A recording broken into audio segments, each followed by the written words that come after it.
cerdas, kreatif, ceria bersama Sansan.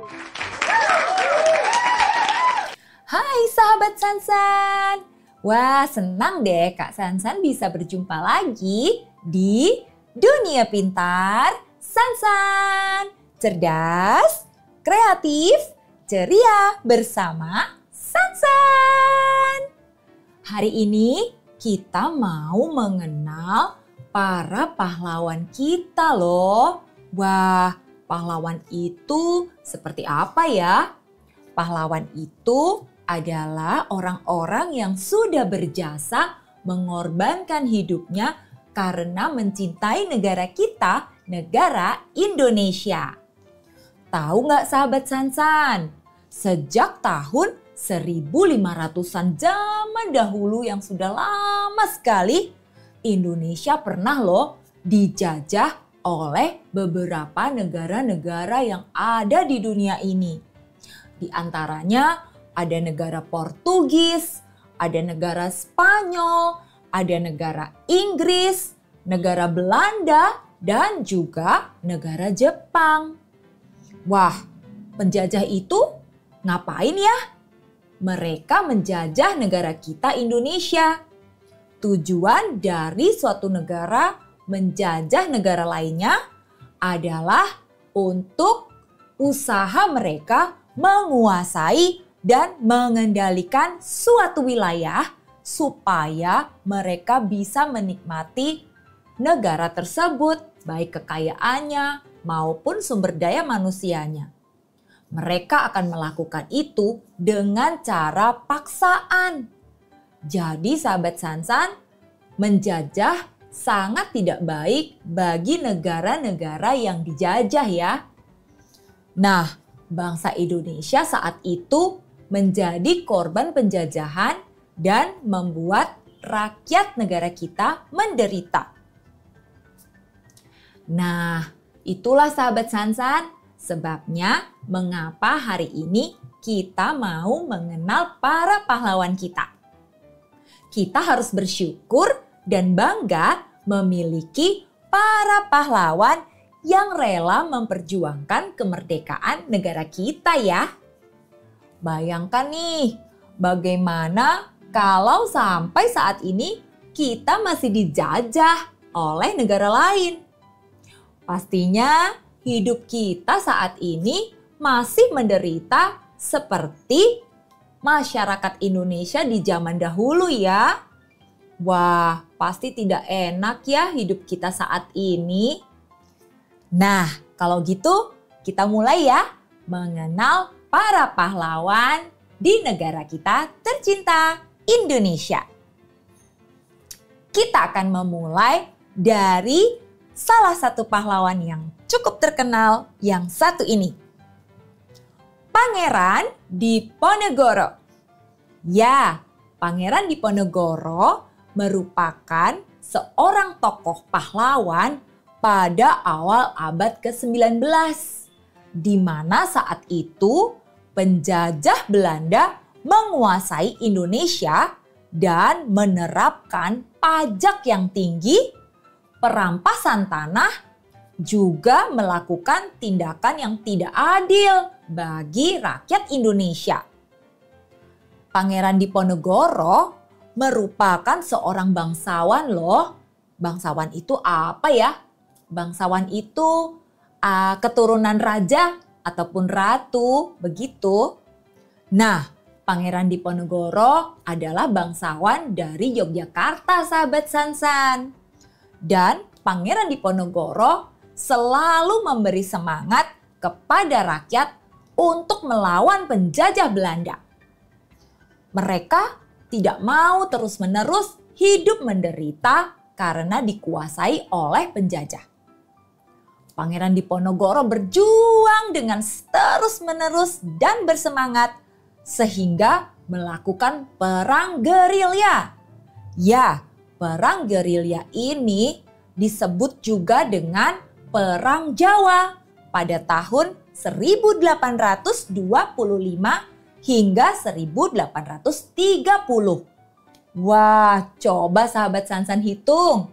Berapa lama ya peperangannya terjadi? 5 tahun. Iya, benar sekali. Berperang selama 5 tahun, Pangeran Diponegoro terus berjuang pantang menyerah. Akhirnya, Pangeran Diponegoro ditangkap oleh penjajah Belanda, lalu diasingkan hingga meninggal dunia pada tahun 1855. Wah, luar biasa ya perjuangan dari Pangeran Diponegoro. Berikutnya, kita juga memiliki pahlawan hebat, yaitu Kapitan Pattimura. Pada abad yang sama, yaitu abad ke-19, terjadi juga penerapan pajak yang tinggi dan kerja paksa oleh penjajah Belanda kepada rakyat Indonesia yang ada di Maluku. Kapitan Pattimura memimpin perlawanan rakyat Maluku pada tahun 1817. Ya, namun akhirnya Kapitan Pattimura pun ditangkap ya sahabat Sansan dan dihukum mati oleh penjajah Belanda di Ambon. Sedih ya perjuangan pahlawan kita hingga menyerahkan nyawanya loh. Berikutnya kita juga memiliki seorang pahlawan hebat yang terkenal dengan nama Tuanku Imam Bonjol. Pada awal tahun 1800-an, penjajah Belanda membuat masalah nih di Sumatera Barat. Penjajah Belanda mencampuri urusan adat masyarakat setempat untuk keuntungan mereka sendiri. Nah, hal ini yang membuat masyarakat dan para ulama marah. Mengapa mereka marah? Karena sudah pasti bertentangan dengan kebaikan dan ajaran agama yang pada saat itu adalah agama Islam. Masyarakat pun melakukan perlawanan yang dipimpin oleh Tuanku Imam Bonjol. Dan terjadilah perang yang disebut dengan Perang Padri. Tuanku Imam Bonjol akhirnya ditangkap oleh penjajah Belanda pada tahun 1837. Dan Tuanku Imam Bonjol meninggal dunia pada tahun 1864. Wah, begitu banyak perjuangannya ya.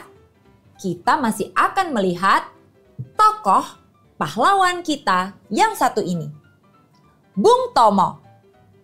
Bung Tomo adalah seorang tokoh yang pandai berorasi loh untuk memberikan semangat juang bagi masyarakat Indonesia, khususnya di kota Surabaya.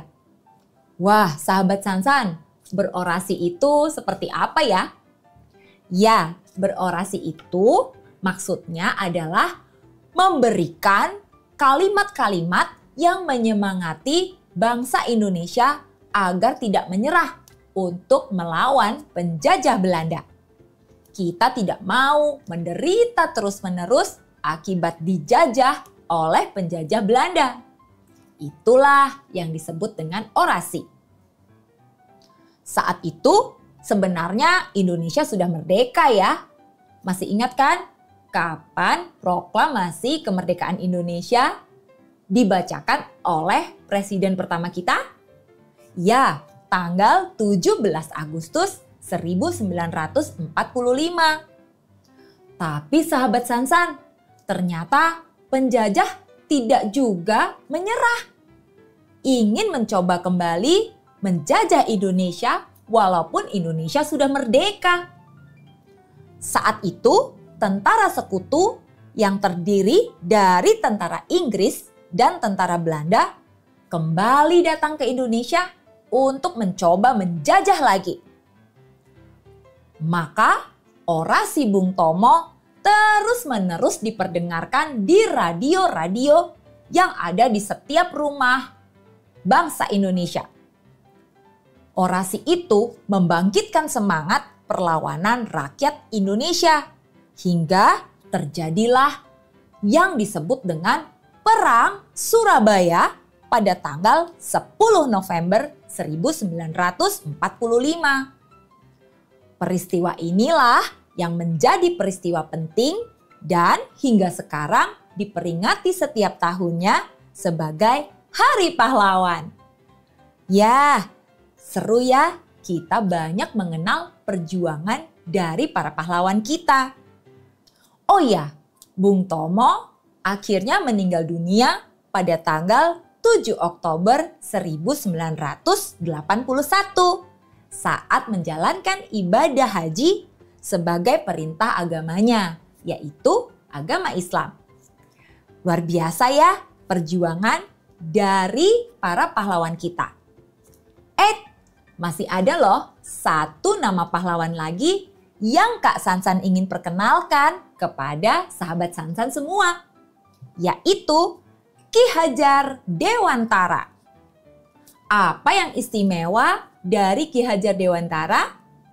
Ya, Ki Hajar Dewantara adalah seorang keturunan bangsawan juga ya. Dan Ki Hajar Dewantara berjuang tidak dengan berperang loh. Lalu apa perjuangan Ki Hajar Dewantara? Ki Hajar Dewantara berjuang di bidang pendidikan. Ki Hajar Dewantara mendirikan sebuah sekolah yang diberi nama Taman Siswa pada tahun 1922 agar bangsa Indonesia menjadi bangsa yang cerdas. Wah, memangnya zaman itu belum ada sekolah ya? Jadi bangsa Indonesia tidak bisa ke sekolah. Iya sahabat Sansan, zaman itu sudah ada sekolah. Tetapi yang boleh bersekolah hanya para bangsawan dan orang-orang yang ada di sana yang merupakan orang-orang Belanda sendiri. Jadi kebanyakan anak-anak Indonesia belum bisa ya bersekolah, belajar banyak hal supaya bisa menjadi cerdas. Itulah sebabnya Ki Hajar Dewantara sangat rindu bangsa Indonesia memiliki anak-anak yang cerdas. Ki Hajar Dewantara memiliki semboyan yang sangat terkenal, yaitu Ing Ngarso Sung Tulodo, Ing Madya Mangunkarso, Tutwuri Handayani. Apa ya artinya? Artinya di depan memberi teladan, di tengah membangun semangat, di belakang memberi dorongan. Ki Hajar Dewantara juga menjadi presiden. Oh maaf, bukan presiden. Salah, presidennya kita sudah tahu ya, yaitu Insinyur Soekarno atau Bung Karno. Ki Hajar Dewantara menjadi Menteri Pengajaran Indonesia loh. Kalau sekarang sebutannya Menteri Pendidikan ya. Nah, beliaulah yang menjadi Menteri Pengajaran Indonesia pertama. Dan Ki Hajar Dewantara lahir pada tanggal 2 Mei 1889. Untuk mengenang dan menghormati Ki Hajar Dewantara, maka tanggal lahirnya inilah yang dijadikan peringatan Hari Pendidikan Nasional yang kita peringati setiap tahunnya. Bayangkan ya, kalau tidak ada yang berjuang di bidang pendidikan, mungkin sahabat Sansan dan Kak Sansan juga tidak bisa ya pergi ke sekolah saat ini. Kita senang sekali ya bisa hidup di zaman yang sudah merdeka. Kita harus semangat belajar selalu supaya bisa menjadi anak yang cerdas dan membanggakan negara kita tercinta, Indonesia. Sampai jumpa di video Sansan yang lain ya. Semangat belajar terus bersama-sama. Bye-bye! Sampai jumpa di video-video Sansan selanjutnya. Subscribe, like, dan share ya.